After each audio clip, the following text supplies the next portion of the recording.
Good morning, good evening. जब भी आप ये वीडियो देख रहे हैं, हम क्लास 12th का chapter 10 colonialism and the country side इस चैप्टर को डिस्कस कर रहे थे।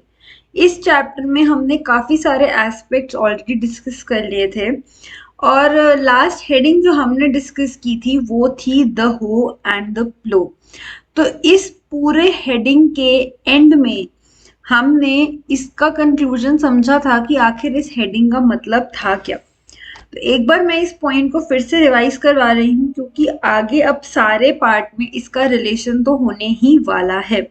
तो हम बात कर रहे थे राजमहल हिल्स की और हमने बात की थी कि ब्रिटिशर्स चाहते थे कि सब सेटल हो जाए, क्योंकि जब सब एक जगह पे सेटल होंगे तो वो वहां पे एग्रीकल्चर करेंगे या एनिमल्स को पालेंगे, तो उनको कुछ फिक्स रेवेन्यू मिलेगा।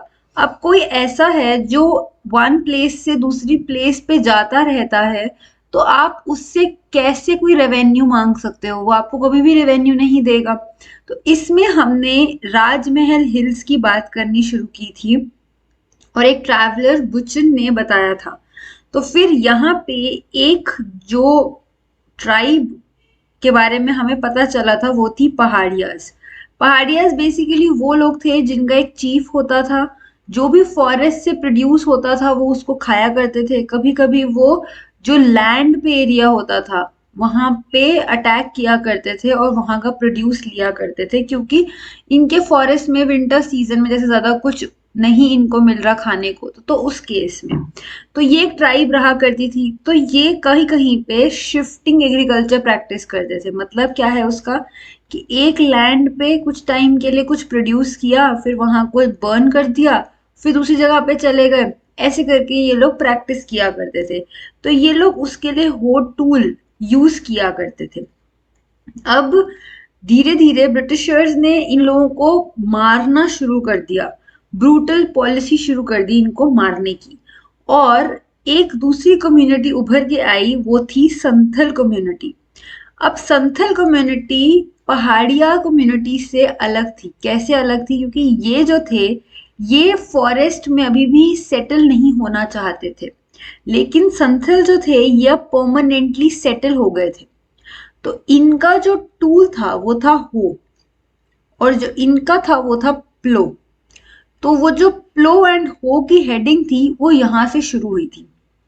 अब पहाड़ियाज तो डीप और फॉरेस्ट्स में आगे आगे जाते रहे अपने आप को प्रोटेक्ट करने के लिए, लेकिन जो ये संथल्स थे ये सेटल होने लग गए। इन्होंने प्लो करना शुरू किया लैंड को, ये एक जगह पे रहने लग गए। तो अब उन सेटलर्स की जो ये लास्ट की लाइन थी, जब मैंने आपको कहा था the battle between the hoe and the plough was the long one. क्योंकि हो किससे रिप्रेजेंट हो रहा है? पहाड़ियास। और प्लो कौन रिप्रेजेंट कर रहा है? संथल्स। तो इनके बीच में जो बैटल थी वो बेसिकली इनके बीच में नहीं थी, वो थी कि ये अपनी फ्रीडम चाहते थे, जो एक जगह से दूसरी जगह ये मूव कर रहे हैं, और इन्होंने ब्रिटिशर्स की बात को एक्सेप्ट कर लिया था और ये एक जगह पे रुक के रहने लग गए थे। अब हम इन्हीं संथल्स जिनका मैंने ऊपर एक्सप्लेन किया है इनका अब हम बात करने वाले हैं। एंड ये कम्युनिटी के बारे में अब इसमें पूरी डिस्कशन होगी, इसीलिए मैंने ऊपर का थोड़ा सा रिवाइज करवा दिया है। So hello and welcome to success mindset channel. अगर आप चैनल से फर्स्ट टाइम जुड़ रहे हैं तो चैनल को सब्सक्राइब करना और बेल आइकन को क्लिक करना मत भूलिएगा। अगर वीडियो अच्छी लगी, कुछ इन्फॉर्मेटिव सीखने को मिला, तो वीडियो को डेफिनेटली लाइक कीजिएगा। तो शुरू करते हैं हम द संथल्स पाइनियर सेटलर्स। अब हमें इतना तो समझ आ गया कि ये लोग सेटल हो रहे थे, प्लो का यूज कर रहे थे एग्रीकल्चर के लिए। ये पूरी कहानी में हम एक ब्रीफ अकाउंट बुचन एक ट्रैवलर का देख रहे हैं, ठीक है। लेकिन इनकी कहानी, इनके जो ट्रैवल में लिखा है वो हमें ज्यादा नहीं बता पाता, तो हम उनका रेफरेंस लेने के लिए ऑफिशियल रिकॉर्ड्स के पास भी जाएंगे बीच बीच। जैसे हमने स्टार्टिंग में देखा कि इन्होंने बोला पहाड़िया जो राजमहल हिल्स पे ट्राइब रहती है वो बहुत ज्यादा हॉस्टाइल थी, वो किसी से बात नहीं करना चाहती थी।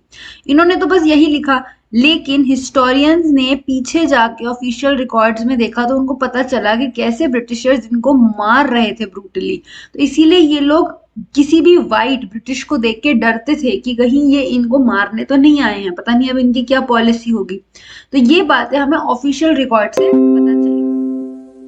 तो अब हम 1810 में देखते हैं कि जब बुचन ने गंजूरिया पहाड़ उसको क्रॉस किया।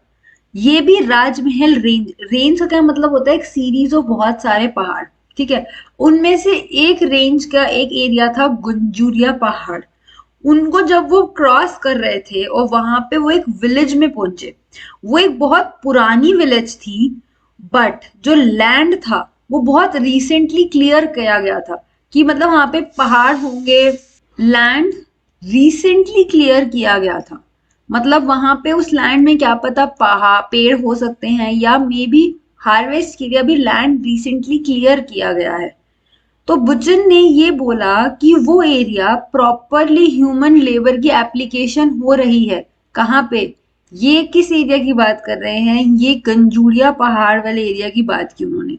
उन्होंने ये लिखा कि यहाँ पे कल्टीवेशन हो रही है, और ये दिखाया जा रहा है कि ये कितनी ग्लोरियस कंट्री हो सकती थी। दिस माइट बी मेड, बनाई जा सकती है।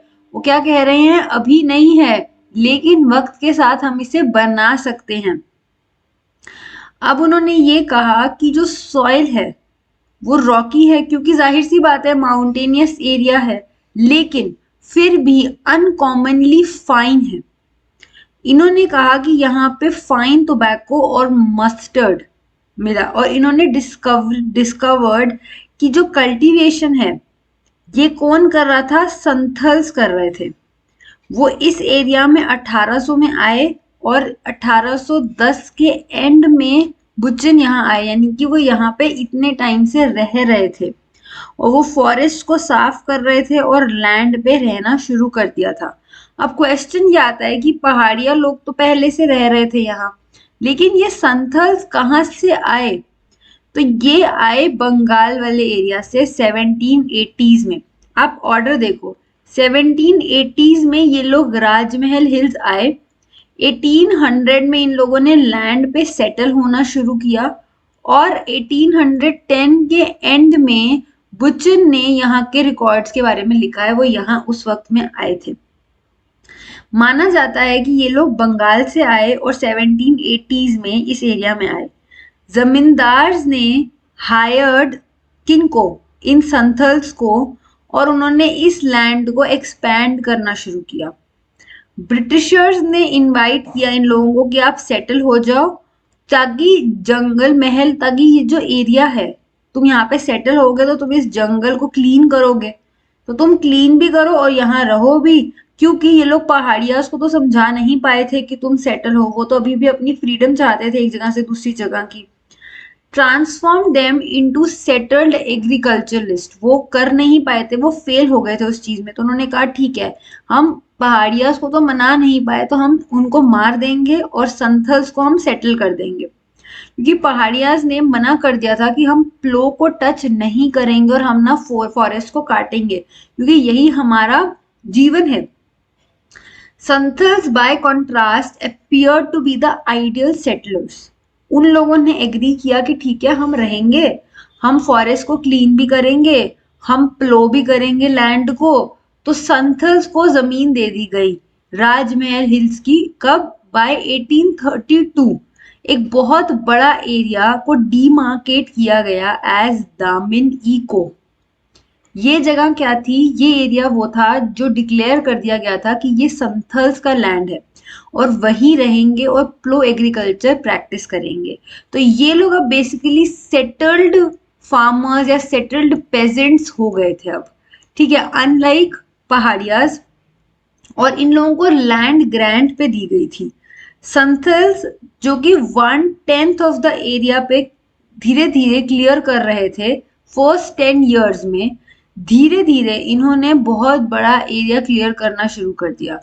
जब दामिनी कोह, ये पूरा एरिया जो संथल्स को मिला था, डीमार्केट हो गया, धीरे धीरे संथल विलेज 40 संथल विलेजेस से बढ़ के 1473 विलेजेस हो गई। मतलब इनकी पॉपुलेशन बहुत ज्यादा जल्दी जल्दी बढ़ने लग गई, और ब्रिटिशर्स को, क्योंकि अब ये लोग परमानेंटली रह रहे थे तो इन लोगों से रेवेन्यू भी आएगा, क्योंकि ये लोग एक जगह पे रहेंगे तो यहाँ पे लैंड क्लियर करके एग्रीकल्चर करेंगे, तो उनका रेवेन्यू ब्रिटिशर्स को भी मिल रहा था। संथल्स का एक मिथ था एंड सॉन्ग्स जो 19th सेंचुरी में frequently long history of travel, जो उन्होंने बंगाल से कैसे वो आए, वो पूरा का पूरा कंटिन्यूअसली टायरलेसली सर्च कर रहे थे वो एक जगह को जहाँ पे वो सेटल हो सके, और फिर उनकी जर्नी कहाँ खत्म हुई, इस लैंड पे जो ब्रिटिशर्स ने उनको दिया सेटल होने के लिए। तो ऐसे करके वो अपनी पूरी स्टोरी सॉन्ग्स गाया करते थे। संथल्स राजमहल हिल्स में सेटल हो गए, पर पहाड़ियाज ने मना कर दिया कि वो और डीप हिल्स में चले गए। उन्होंने कहा हम नहीं सेटल होंगे। और क्योंकि अब आप इस एरिया में, सपोज ये हिल है, अब हिल्स में यहाँ पे अब संथल्स कल्टीवेशन कर रहे हैं, वो परमानेंटली रह रहे हैं, तो इस एरिया में पहाड़ियाज नहीं आ सकते थे, ये लैंड अब उनका हो गया। तो धीरे धीरे अब जो पहाड़ियाज थे वो बेचारों को अब जो डीप गहरे और ऊंचे एरियाज में जहाँ पे और ज्यादा गहरे जंगल हैं वो वहीं पे जाके रह रहे थे। ड्राई इंटीरियर जहाँ पे ज्यादा कुछ नहीं है, बैरन एरिया है, वो वहीं अपनी लाइफ बहुत मुश्किल से इम्पावरिश तरीके से एक जगह से दूसरी जगह शिफ्टिंग एग्रीकल्चर पे डिपेंडेंट होके उसी तरीके से रहने की कोशिश कर रहे थे।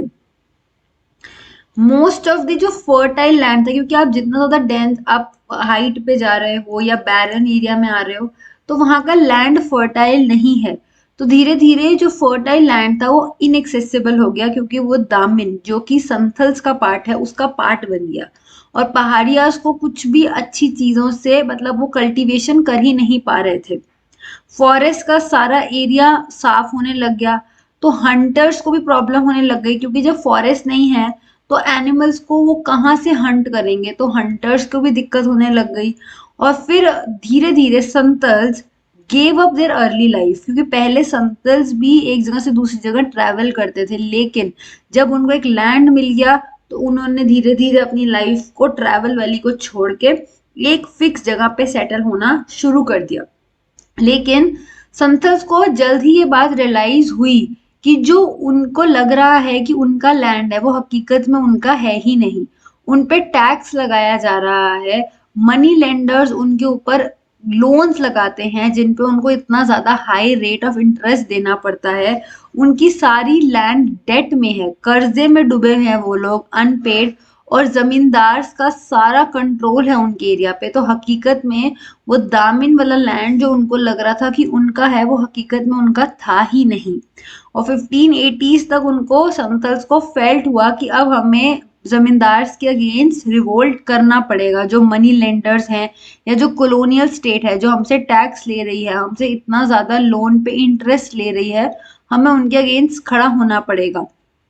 तो संथल रिवोल्ट हुआ ये 1855 से 56 के बीच में, और ऑब्वियसली इसको कुचल दिया गया और स्पेशल लॉज लगा दिए गए इनके ऊपर।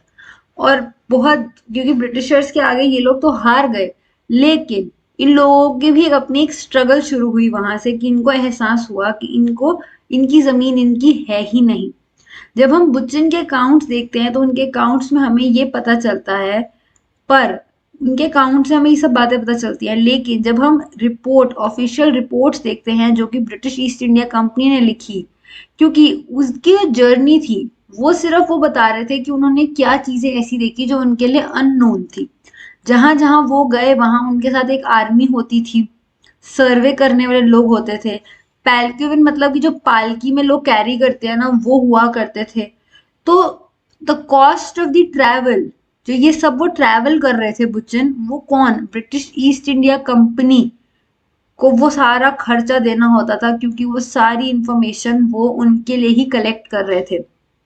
उनको स्पेसिफिकली ये इंस्ट्रक्शन दी गई थी कि वो जो भी देखें उन सब चीजों को वो रिकॉर्ड करें। जब वो विलेज में आए तो उनके साथ आर्मी थी, तो इसीलिए एकदम से लोगों को लगा कि ये एजेंट हैं ब्रिटिशर्स के, और जब आपके साथ आर्मी चल रही है, आपके इतने सारे लोग आ रहे हैं, तो उन्होंने कभी भी फ्रेंडली वे में उनसे बात करने जरूरी नहीं समझी। कंपनी ने धीरे धीरे अपनी पावर को कंसोलिडेट करना शुरू किया, जो नेचुरल रिसोर्सेज जो भी यहाँ पे मिलते थे, चाहे इवन जो हमारे यहाँ के फॉरेस्ट थे, हर अच्छी चीज जो नेचर में मिल रही थी उसको एक्सप्लॉइट करना, उसको खराब करना शुरू कर दिया। सर्वे में ये पता चला कि कितना लैंडस्केप है, उसमें कितना हमें पैसे मिल सकते हैं, हर चीज को डिस्कवर करना शुरू किया गया। उनके साथ जियोलॉजिस्ट्स और जोग्राफर्स, बॉटनिस्ट, मेडिकल मैन, वो सारे के सारे इंफॉर्मेशन कलेक्ट कर रहे थे। बुचन एक एक्स्ट्राऑर्डिनरी ऑब्जर्वर थे। वो हर चीज को बहुत ध्यान से ऑब्जर्व करते थे। उन्होंने स्टोन्स, रॉक्स, हर चीज जो वहां सॉइल से लेके कैसे लोग रह रहे थे, मिनरल्स, पत्थर, हर चीज को अच्छे से रिकॉर्ड किया। उन्होंने ये भी रिकॉर्ड किया कि कहाँ पे आयरन और हो सकता है, माइका, ग्रेनाइट, हर चीज जो उनको लगा, मिनरल से लेके लेयर ऑफ सॉइल, सबको उन्होंने केयरफुली, सॉल्ट मेकिंग, आयरन और माइनिंग, लोकल प्रैक्टिसेस क्या थी, लोग किस तरीके से सॉल्ट बना रहे थे, आयरन और माइनिंग, आयरन सब भी था, उसकी माइनिंग आखिर हो किस तरीके से रही थी, वो सब कुछ उन्होंने ऑब्जर्व किया। वो एक बहुत अच्छे ऑब्जर्वर थे, उन्होंने हर बात को ऑब्जर्व किया और जो पूरा लैंडस्केप था उन्होंने उसको डिस्क्राइब किया, सिर्फ देखा नहीं, पूरा डिस्क्राइब किया। और उन्होंने बताया कि कैसे इसको हम चेंज करके प्रोडक्टिव कर सकते हैं, मतलब अपने बेनिफिट के लिए इस जमीन को हम कैसे यूज कर सकते हैं। उन्होंने कहा कि किन ट्रीज को आप कट डाउन कर दो और किन को ग्रो करना चाहिए। उसका जो जिनका विजन था या प्रायोरिटी थी वो डिफरेंट थी, क्योंकि वो किसके पॉइंट से सोच रहे थे, ब्रिटिश के पॉइंट से। वो यहाँ के लोकल लोगों के हिसाब से नहीं सोच रहे थे। लोकल इंसान चाहेगा कि यहाँ का नेचर ग्रो करे, लेकिन उनका था कि उनको कैसे प्रॉफिट और रेवेन्यू मिल सकता है। उनकी सोच ब्रिटिशर्स के तरीके से थी और वो उसी कॉमर्स कंसर्न जो कंपनी का था, मॉडर्नाइजेशन, वेस्टर्न नोशन को, वो बस वही चीज देख रहे थे। वो जो फॉरेस्ट ड्वेलर्स थे, जो फॉरेस्ट में लोग अपनी लाइफ जीते थे, उसको लेके बहुत क्रिटिकल थे। उनको लगता था कि ये जो फॉरेस्ट में लोग एक जगह से दूसरी जगह घूमते रहते हैं, इनको एग्रीकल्चरल हो जाना चाहिए, इनको सेटल हो जाना चाहिए एक जगह पे। जबकि जो फॉरेस्ट में लोग रह रहे थे वो फॉरेस्ट की एक एक चीज को प्रे करते थे, चाहे वो पेड़ हैं, चाहे वो नेचर की कोई भी चीज है, और वो उसको बहुत ध्यान से रखते थे, वो कभी उसे डिस्ट्रॉय नहीं करते थे। लेकिन उन्होंने क्या कहा, क्योंकि वो एक जगह से दूसरी जगह घूमने, तो फॉरेस्ट में जो फॉरेस्ट ड्वेलर्स हैं, जो जंगल में लोग रह रहे हैं, उनसे ब्रिटिशर्स को कोई बेनिफिट नहीं होगा। तो इसीलिए उन्होंने सोचा कि इनको हमें सेटल करने के बारे में सोचना चाहिए। तो अब ये तो पूरा एरिया हमने राजमहल हिल्स का पढ़ा। अब इसके बाद अब हम बॉम्बे दक्कन वाला जो एरिया है, अब हम उसमें चलते हैं कि कैसे वहां भी रिवोल्ट हुआ।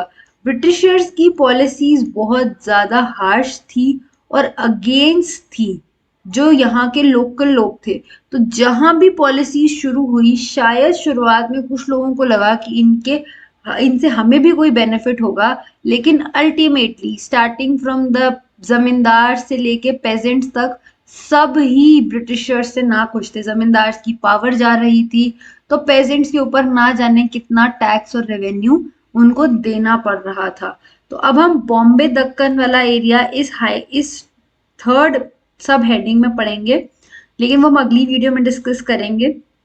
अब तक के लिए जो भी हमने पढ़ा, अगर आपको कोई भी डाउट हो आप मुझसे कमेंट बॉक्स में पूछ सकते हैं। वीडियो अच्छी लगी तो वीडियो को डेफिनेटली लाइक कीजिएगा।